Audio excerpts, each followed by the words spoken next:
everyone and welcome back to my YouTube channel. So friends, आज का जो video lecture है ये बेस्ड है हमारे चैप्टर थर्मोडायनेमिक्स पे और हम करने वाले हैं आज बहुत ही इंटरेस्टिंग सा topic the concept of entropy. हम पढ़ेंगे भी एंट्रोपी क्या होता है और एंट्रोपी को किस तरह से कैलकुलेट किया जाता है। एंट्रोपी को स्टडी करने के लिए मैं बहुत सारे एग्जाम्पल्स भी आप सबके सामने लेकर आऊंगी जिससे आप ये बता सकेंगे भी एंट्रोपी क्या होती है और ये कैसे यूज की जा सकती है। वीडियो पे चलने से पहले अगर किसी स्टूडेंट ने चैनल को सब्सक्राइब नहीं किया है, चैनल को सब्सक्राइब करना चाहते हैं तो मेरे चैनल का नाम है शौर्य ग्रोवर और जस्ट मेरी वीडियो के नीचे जहां वीडियो प्ले हो रही होगी उसके नीचे आपको बेल आइकन का ऑप्शन मिलेगा। बेल आइकन प्रेस कर देंगे तो नेक्स्ट वीडियो की नोटिफिकेशन आपके पास आ जाएगी। प्रीवियस लेक्चर में हमने हेस लॉ के बारे में पढ़ा था, अब हम पढ़ने वाले हैं एंट्रोपी। तो डियर स्टूडेंट्स, एंट्रोपी क्या होती है ध्यान से इस कंसेप्ट को समझेंगे। एंट्रोपी होती है रैंडमनेस ऑफ अ मॉलिक्यूल। क्या होती है? रैंडमनेस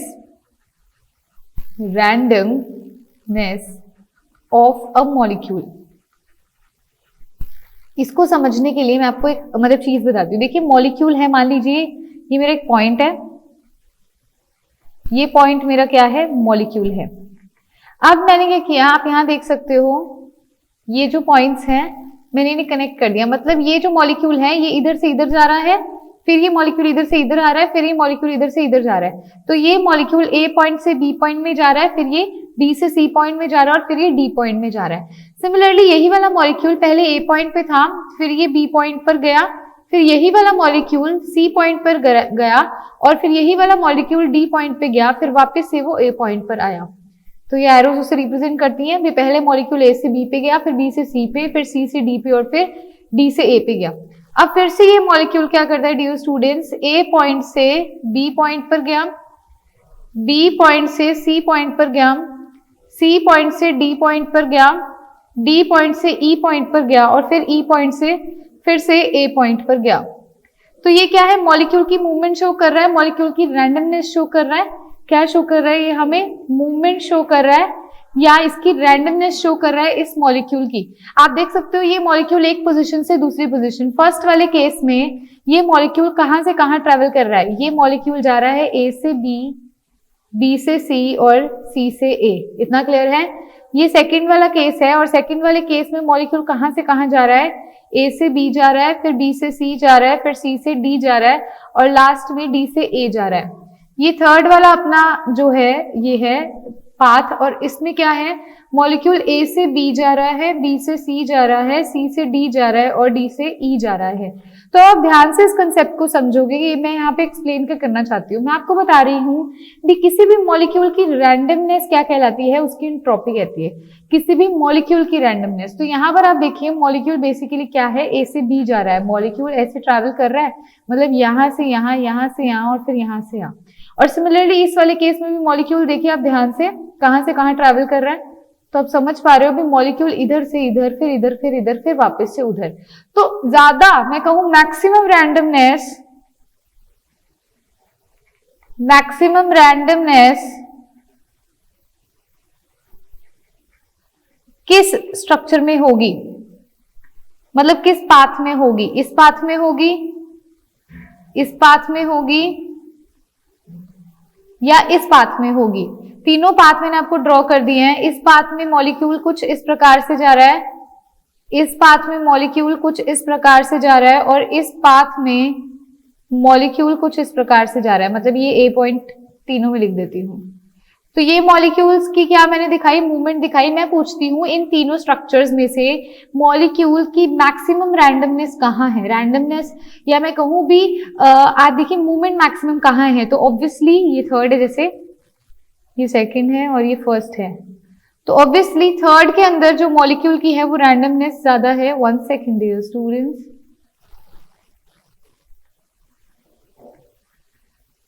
इसको थोड़ा नीचे लिख देते हैं। हाँ जी, तो थर्ड के अंदर जो मॉलिक्यूल की मैक्सिमम रैंडमनेस है, फिर सेकंड के अंदर है और फिर किस में है? फर्स्ट में। ये सेकंड बनाया मैंने, है ना? तो मैक्सिमम रैंडमनेस इधर है। अगर मैक्सिमम रैंडमनेस हमारे थर्ड वाले स्ट्रक्चर के अंदर है डियर स्टूडेंट्स, मतलब कि जो एंट्रोपी है थर्ड वाले की वो सबसे ज्यादा है, फिर एंट्रोपी किसकी आएगी, सेकंड वाले की, और लास्ट में एंट्रोपी किसकी आएगी, फर्स्ट वाले की आएगी। तो इस तरह से आप बता सकते हो मैक्सिमम मूवमेंट या मैक्सिमम रैंडमनेस किसके अंदर है, थर्ड वाले में है डियर स्टूडेंट्स। तो यहाँ से हमें साफ पता चलता है भी एंट्रोपी क्या होती है, एंट्रोपी होती है रैंडमनेस ऑफ अ मॉलिक्यूल। और इसे हम कैसे स्टडी कर सकते हैं, मॉलिक्यूल की मूवमेंट को देख के, मॉलिक्यूल की रैंडमनेस को देखकर। ये मैंने एक पॉइंट चार्ज लिया था जो कि मेरा मॉलिक्यूल है, और फिर मैंने इसकी मूवमेंट 3 स्ट्रक्चर्स की हेल्प से आपको एक्सप्लेन करी है। ठीक है डियर स्टूडेंट्स। अभी मैंने आपको 3 जो है वो केस दिखाए जिसके अंदर आपको एंट्रोपी का पूछा जा सकता है। अब अगर आपसे मैं पूछूं सॉलिड, लिक्विड और गैस में क्या होगा, तो यहाँ ध्यान से देखेंगे इस चीज को। 1 सेकेंड। हाँ जी, सॉलिड, लिक्विड और गैस की मैं बात कर रही हूँ। तो मैं यहाँ पर एक अभी आपको सॉलिड ऑब्जेक्ट बनाकर दिखा रही हूँ। ये मेरा सॉलिड ऑब्जेक्ट इसके अंदर शो होगा। यहीं पर मैं आपको गैस का एक दिखाती हूँ केस और लिक्विड का केस दिखाती हूँ। इन तीनों केसेस में से आप मुझे बताएंगे भी किसके अंदर मैक्सिमम रैंडमनेस देखी जाती है। तो सॉलिड के अंदर पार्टिकल्स की मूवमेंट देखिएगा,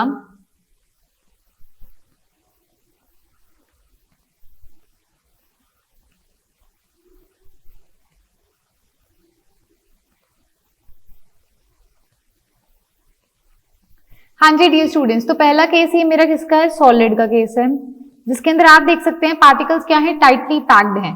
सेकंड केस मेरा देखिएगा,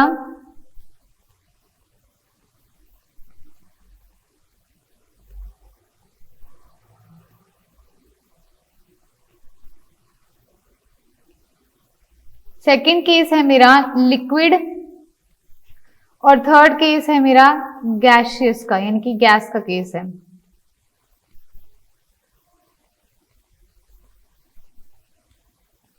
ओके, तो आपके सामने मैंने क्या किया है डियर स्टूडेंट्स, 3 केसेस ड्रॉ करे हैं। सबसे पहले सॉलिड का केस, सेकंड मैंने लिक्विड का, और तीसरा मेरा गैसियस का केस है। सॉलिड के केस में आप मुझे बताइए यहाँ पर स्ट्रक्चर क्या है, स्ट्रक्चर है हमारा रिजिड स्ट्रक्चर है। यहाँ पर पार्टिकल्स क्या होते हैं, यहाँ पर पार्टिकल्स होते हैं हमारे टाइटली पैक्ड। क्या होते हैं, पार्टिकल्स हमारे टाइटली पैक्ड होते हैं। यहाँ देखिए लिक्विड के केस में क्या होते हैं, थोड़ी सी मूवमेंट पार्टिकल्स शो करते हैं। सॉलिड के केस में क्या कोई मूवमेंट हो सकती है, नहीं, क्योंकि एक दूसरे से कितने ज्यादा चिपके हुए हैं आप देख सकते हो, बिल्कुल भी स्पेस ही नहीं है। There is no space in solid, ये बहुत ज्यादा एक दूसरे से टाइटली बॉन्डेड है, जिसकी वजह से no movement occurs here, no movement occurs here. Movement पता है यहाँ कैसे होती है, ध्यान से देखिएगा इस चीज को। मान लो ये वाला मेरा एक मॉलिक्यूल है, ये वाला क्या करेगा, जिगजैग, ऐसे zig zig zig to and fro motion करेगा, ऊपर नीचे साइड इधर उधर to and fro motion show करेगा। बस ये इससे ज्यादा कुछ नहीं हो सकता, सिर्फ अपनी पोजीशन पर ही क्या करेगा, वाइब्रेट करेगा। सॉलिड में सिर्फ इतनी मूवमेंट होती है। अब लिक्विड के केस में यही वाला जो मेरा मॉलिक्यूल है, ये यहां से यहां भी जा सकता है, यहां से यहां भी जा सकता है, यहां से यहां भी जा सकता है, ये मूवमेंट शो कर सकता है, ठीक है। लेकिन गैसेस के कंपैरेटिव ये लेस मूवमेंट शो करते हैं, क्योंकि गैस के पार्टिकल्स के होते हैं बहुत ही दूर दूर होते हैं एक दूसरे से, देखिए, तो ये कहीं पर भी जा सकता है, इसमें मैक्सिमम रैंडमनेस हो सकती है। तो आप यहाँ लिखोगे लिक्विड में क्या होता है, थोड़ी सी मूवमेंट शो कर सकता है, क्योंकि पार्टिकल्स टाइटली हेल्ड नहीं होते, मूवमेंट थोड़ी सी होगी। लेकिन गैसेस में मूवमेंट बहुत ही ज्यादा होगी, क्योंकि पार्टिकल्स एक दूसरे से क्या होंगे, particles are far away, particles एक दूसरे से दूर दूर होंगे, इस वजह से इसमें रैंडमनेस ज्यादा होगी। अब मैं आपसे अगर रैंडमनेस का ऑर्डर पूछती हूँ, यहाँ ऊपर देखिए मैं पूछती हूँ रैंडमनेस किस में ज्यादा है, यानी कि मूवमेंट किस में ज्यादा है, तो मैं कहूँ सॉलिड एस से रिप्रेजेंट कर देते हैं, लिक्विड एल से, और गैसियस जी से। तो जो गैसियस के अंदर अपनी रैंडमनेस होगी, गैसियस के अंदर रैंडमनेस ज्यादा होगी, फिर लिक्विड के अंदर, और फिर सॉलिड में। सॉलिड में सबसे कम रैंडमनेस होगी, क्योंकि पार्टिकल मूवमेंट शो नहीं करते। तो एंट्रोपी क्या होती है डियर स्टूडेंट्स, एंट्रोपी होती है रैंडमनेस ऑफ अ मॉलिक्यूल। तो एंट्रोपी किसकी ज्यादा होगी, ऑब्वियसली गैस वाले फेज की एंट्रोपी ज्यादा होगी, फिर लिक्विड वाले की, और फिर किसकी होगी, सॉलिड वाले की एंट्रोपी। तो ये भी बहुत इंपॉर्टेंट चीज है जो आपको पता होनी चाहिए, आपसे पेपर में पूछी जा सकती है। अब डियर स्टूडेंट्स, अब मैं कुछ एग्जांपल्स आपके पास लेके आई हूँ, उससे पहले आप वीडियो को पॉज करके इसको नोट कर सकते हो, फटाफट से नोट कर लो। हाँ जी, अब आप चलते हैं कुछ एग्जाम्पल्स की तरफ, जिसके अंदर मैं आपसे पूछ सकती हूँ रिएक्शंस की हेल्प से भी किसके अंदर एंट्रोपी का चेंज बढ़ रहा है या कम हो रहा है। मतलब किस केस के अंदर एंट्रोपी की वैल्यू, डेल्टा एस की वैल्यू पॉजिटिव है या फिर मैं कहूं नेगेटिव है। एंट्रोपी को हम एस से रिप्रेजेंट करते हैं, किससे, एस से रिप्रेजेंट करते हैं। और ये जो मैंने साइन अभी लगाया डेल्टा एस, इसका मतलब होता है चेंज इन एंट्रोपी। क्या मतलब होता है इसका, चेंज इन एंट्रोपी मतलब होता है। अब आपके सामने एक बहुत ही ब्यूटीफुल सा एग्जांपल आने वाला है जिसके अंदर आपको ये बताना है कि डेल्टा एस की वैल्यू बढ़ेगी या कम होगी। तो लिखेंगे सबसे पहला एग्जांपल, एग्जांपल नंबर 1, 2 mg ये सॉलिड स्टेट में है प्लस O2 ये गैसियस स्टेट में है, गिव्स 2 MgO ये भी सॉलिड स्टेट में है। तो इस केस में आपने बताना है भी डेल्टा एस की वैल्यू पॉजिटिव होगी या नेगेटिव होगी, क्या वैल्यू होगी। तो यहां ध्यान से देखिएगा डियर स्टूडेंट्स, ये क्या है हमारा सॉलिड स्टेट है, ये क्या है हमारा गैसियस स्टेट है और ये क्या है हमारा सॉलिड स्टेट है। एंट्रोपी को आप जब भी कैलकुलेट करते हैं तो कैसे कर सकते हैं, delta S is equals to summation of entropy of product minus summation of entropy of reactant। मतलब प्रोडक्ट की जो एंट्रोपी है, ठीक है, उसमें से आपको रिएक्टेंट की एंट्रोपी को माइनस करना पड़ेगा, तब आपके पास चेंज इन एंट्रोपी आएगी। तो अब देखिए change in entropy is equals to, product में क्या है सॉलिड फॉर्म है, अगर सॉलिड है तो उसके अंदर अपनी रैंडमनेस ज्यादा होती है कम होती है, कम होती है, तो यहां लिखेंगे लेसर रैंडमनेस, लेसर रैंडमनेस। और यहां देखिए रिएक्टेंट वाली साइड पर एक तो सॉलिड है और एक यहां पर क्या है गैसियस है, एक सॉलिड है एक गैसियस है, तो इसके कंपैरेटिवली यहां पर गैसियस प्रेजेंट और गैसियस की क्या होती है ज्यादा रैंडमनेस, तो यहां लिखेंगे मोर रैंडमनेस। तो यहां देखिए प्रोडक्ट माइनस रिएक्टेंट होता है, तो प्रोडक्ट की वैल्यू अगर कम है और रिएक्टेंट की वैल्यू ज्यादा है तो डेल्टा एस नेगेटिव हो जाएगा, यानी कि डेल्टा एस जो है वो लेस देन क्या हो जाएगा, 0 हो जाएगा। डेल्टा एस क्या हो जाएगा, लेस देन 0। दोबारा देखिए मैंने कैसे बोला, प्रोडक्ट वाली साइड है लेसर रैंडमनेस, इसकी वैल्यू कम है और इसकी वैल्यू है ज्यादा, तो इसके आगे नेगेटिव साइन लगा हुआ है ना, इस वजह से रिएक्टेंट की वैल्यू ज्यादा होगी, मतलब जो अपना आंसर आएगा वो नेगेटिव में आएगा। इस वजह से जो डेल्टा एस है वो क्या है, मोर देन 0 है। मोर देन 0 में कैसे बोल सकती हूँ, जैसे ये 0 है तो यहाँ 1 यहाँ 2, अब मैं कह रही हूँ मतलब नेगेटिव में आंसर आएगा, नेगेटिव में आएगा तो क्या हो जाएगा 0 से कम ही हो जाएगा ना, इस वजह से delta S is less than 0। सबसे पहला केस ये था। अब देखिए सेकंड एग्जांपल, उसमें भी आपने इसी तरह से आइडेंटिफाई करना है हमारी एंट्रोपी को, कैसे करेंगे देखिए। अब आप लिखेंगे एग्जाम्पल नंबर 2। एग्जाम्पल 2 में देखिए CaCO3 सॉलिड फॉर्म में है, गिव्स CaO सॉलिड फॉर्म में है प्लस CO2 गैसियस फॉर्म में। यहां पर बताइए डेल्टा एस की वैल्यू क्या होगी। तो देखो इस बार प्रोडक्ट में क्या है सॉलिड और गैसियस, गैसियस की रैंडमनेस ज्यादा होती है तो इस पूरे वाले की रैंडमनेस क्या होगी, मोर होगी, ऐड करेंगे मोर रैंडमनेस। और यहाँ रिएक्टेंट वाली साइड ओनली सॉलिड है तो इसकी क्या होगी, लेसर रैंडमनेस, अभी बताकर हटी हूं। तो यहाँ डेल्टा एस क्या होता है, प्रोडक्ट माइनस रिएक्टेंट वाला, प्रोडक्ट ज्यादा है और रिएक्टेंट क्या है कम है, रिएक्टेंट की वैल्यू क्या है कम है, तो ओवरऑल क्या चार्ज आ जाएगा, मतलब ओवरऑल जो अपना आंसर आएगा वो पॉजिटिव आएगा, यानी कि डेल्टा एस क्या होगा, मोर देन 0 हो जाएगा। डेल्टा एस क्या हो जाएगा, मोर देन 0। फटाफट से वीडियो को पॉज करके पहले से नोट कर लीजिए डियर स्टूडेंट्स। हाँ जी डियर स्टूडेंट्स, अब आप देखते हैं अपना एग्जाम्पल नंबर 3। क्या देखते हैं, एग्जाम्पल नंबर 3। देखिए क्या एग्जाम्पल है नंबर 3, डिफ्यूजन ऑफ गैसेस। अगर वो आपको कहे भी गैस के डिफ्यूजन में एंट्रोपी चेंज बताइए तो ध्यान से देखेंगे इसको। गैस का डिफ्यूजन जब भी हमने करवाना है डियर स्टूडेंट्स तो हमने क्या किया, ये हमने 2 रॉड्स ले ली। 1 सेकेंड, इसको थोड़ा बड़ा बनाती हूँ तो आपको समझ आएगा। मैंने क्या लिए एक ये ट्यूब ले ली और इसके अंदर है हमारी, ये थोड़ा एग्जैक्टली बड़ा नहीं बन रहा ना जैसे मैं बनाना चाहती हूँ। हाँ जी, एक ये ट्यूब ले ली और इस एक गैस वाले को मैंने किससे कनेक्ट कर दिया, एक और बड़े ट्यूब से कनेक्ट कर दिया। यहां पर क्या है, इसके अंदर ले ली मैंने गैस फर्स्ट, इसके अंदर ले ली मैंने गैस सेकेंड। इस गैस फर्स्ट का कुछ वॉल्यूम V है, इसका वॉल्यूम है V, इसका भी वॉल्यूम V है। यहां लगी हुई है एक स्टॉप कॉक, यहाँ क्या लगी हुई है, एक स्टॉप कॉक लगी हुई है जो इसे रोक सकती है। अभी स्टॉप कॉक लगी हुई है तो दोनों तरफ क्या है, इधर भी एक गैस प्रेजेंट है जिसका वॉल्यूम V है और इधर भी एक गैस प्रेजेंट है जिसका वॉल्यूम V है, और ये इन दोनों ट्यूब्स को कनेक्ट करने के लिए ली गया है, ठीक है। और इसका जो वॉल्यूम है वो नेग्लिजिबल है, मतलब 0 के समान है। अब देखिए स्टॉप कॉक बंद थी तो गैस इधर से उधर नहीं जा सकती। अब अगर मैं आपको बोलूं भी यही स्टॉप कॉक जो बंद थी, 1 सेकेंड, यही स्टॉप कॉक जो बंद थी, जैसे ये हमारा स्ट्रक्चर है ना, यहाँ से ये ऐसे ट्यूब जा रही है और यहाँ पर भी एक सर्कल ऐसे बनाओ। हाँ, तो ये जो स्टॉप कॉक बंद थी अब ये हमने खोल दी है, ये खोल दी है, तो गैस जो फर्स्ट है वो अपनी जगह से डिफ्यूज होकर कहाँ जाएगी, गैस सेकंड की तरफ जाएगी, और गैस सेकंड भी क्या करेगी, अपनी तरफ से डिफ्यूज होकर कहाँ जाएगी, गैस फर्स्ट की जगह पर जाएगी।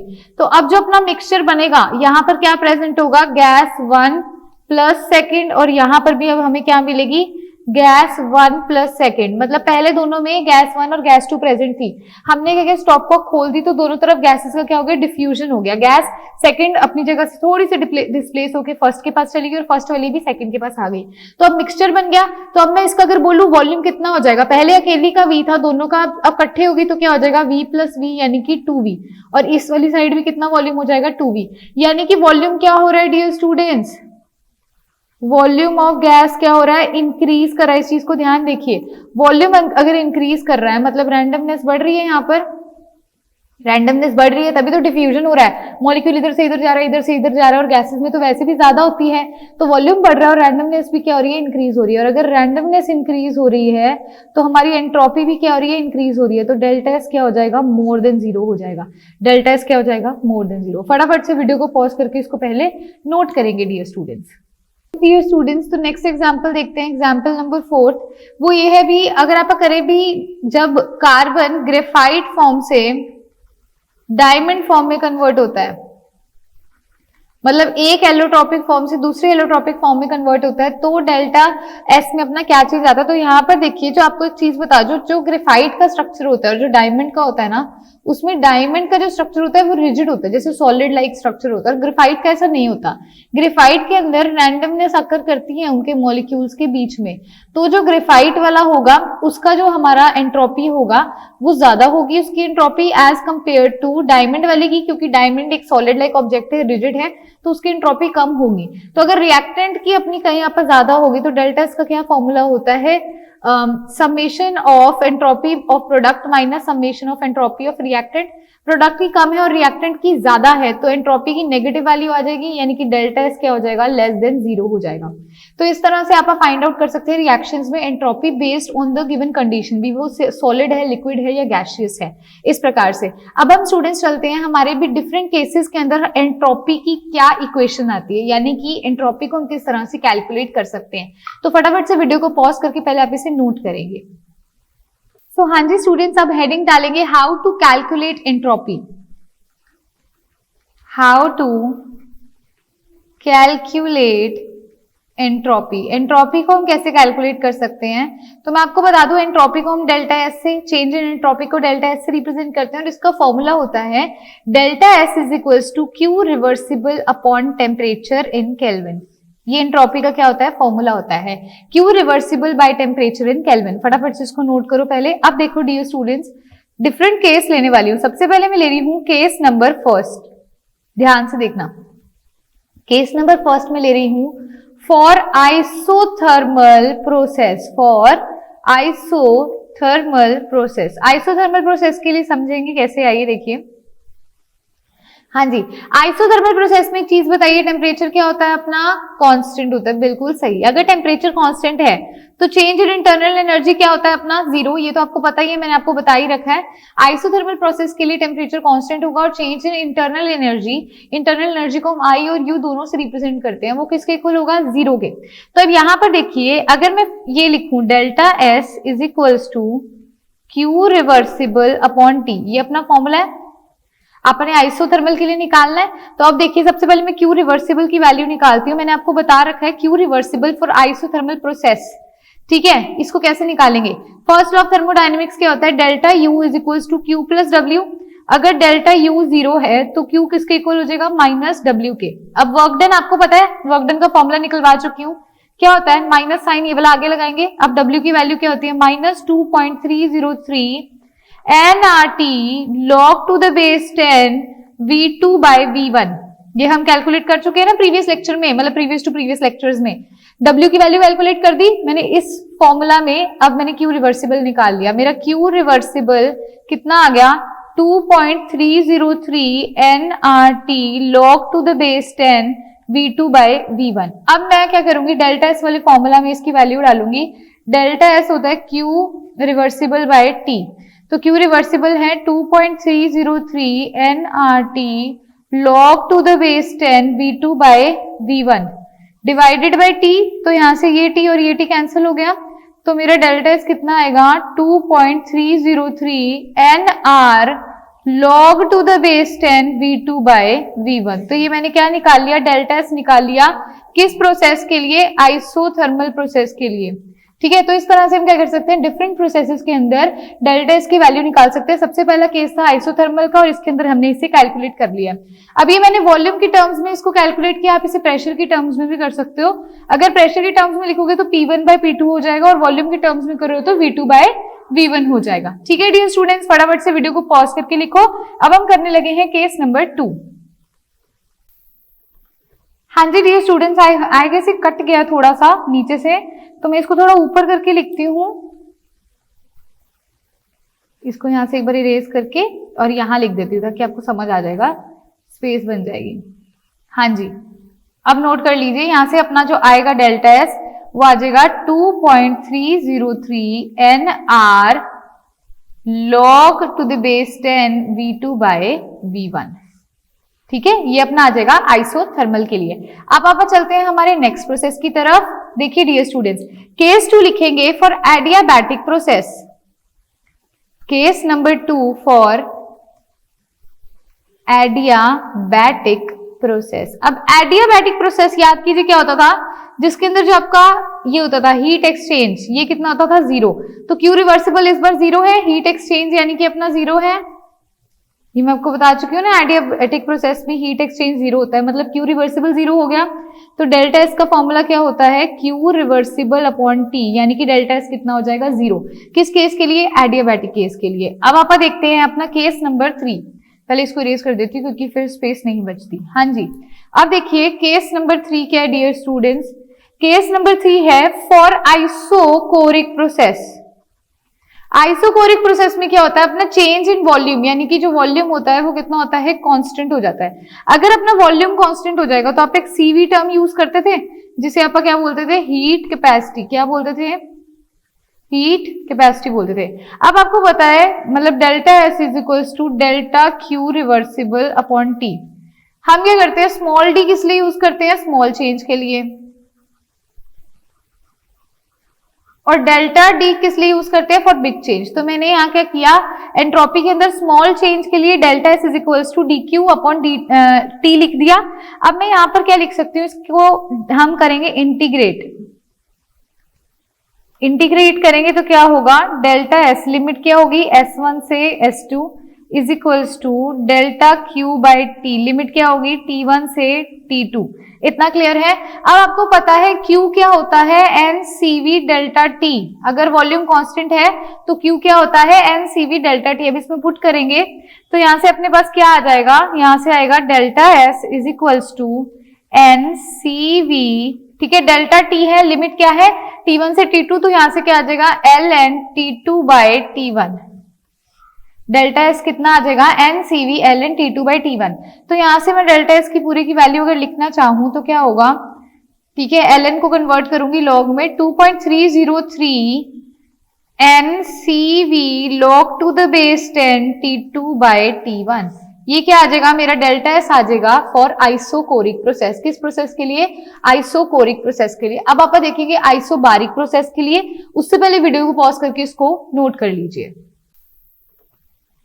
हाँ जी डियर स्टूडेंट्स, अब आप केस ले रहे हैं आइसोबारिक का, तो हेडिंग डालेंगे case number 4 for isobaric process.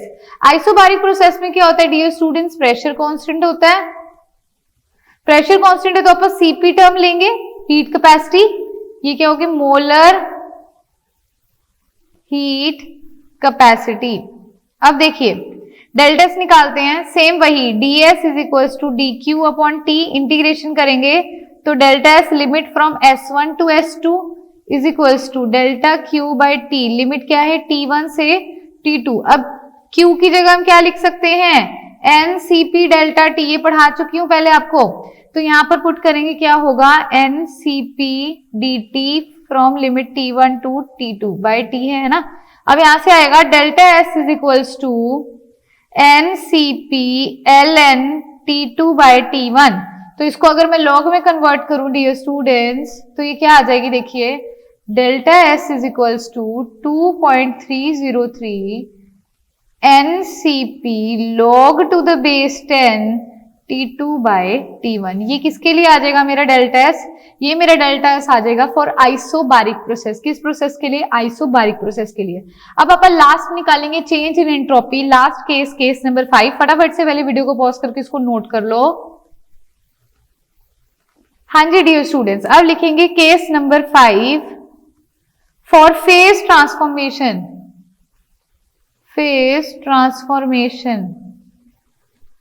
Phase transformation में डेल्टा एस की वैल्यू क्या होगी, देखिए अगर फ्यूजन का प्रोसेस है, फ्यूजन में सॉलिड किस में कन्वर्ट होता है, लिक्विड में, तो डेल्टा एस की वैल्यू क्या आ जाएगी, डेल्टा एस की वैल्यू आ जाएगी delta H fusion by delta T, और यहाँ फ्रीजिंग वाला टेम्परेचर ठीक है यूज होगा।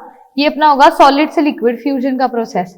वेपराइजेशन वाले प्रोसेस में क्या होता है, delta S is equals to delta H V, vaporization के लिए enthalpy divided by T B यानी कि बॉइलिंग पॉइंट।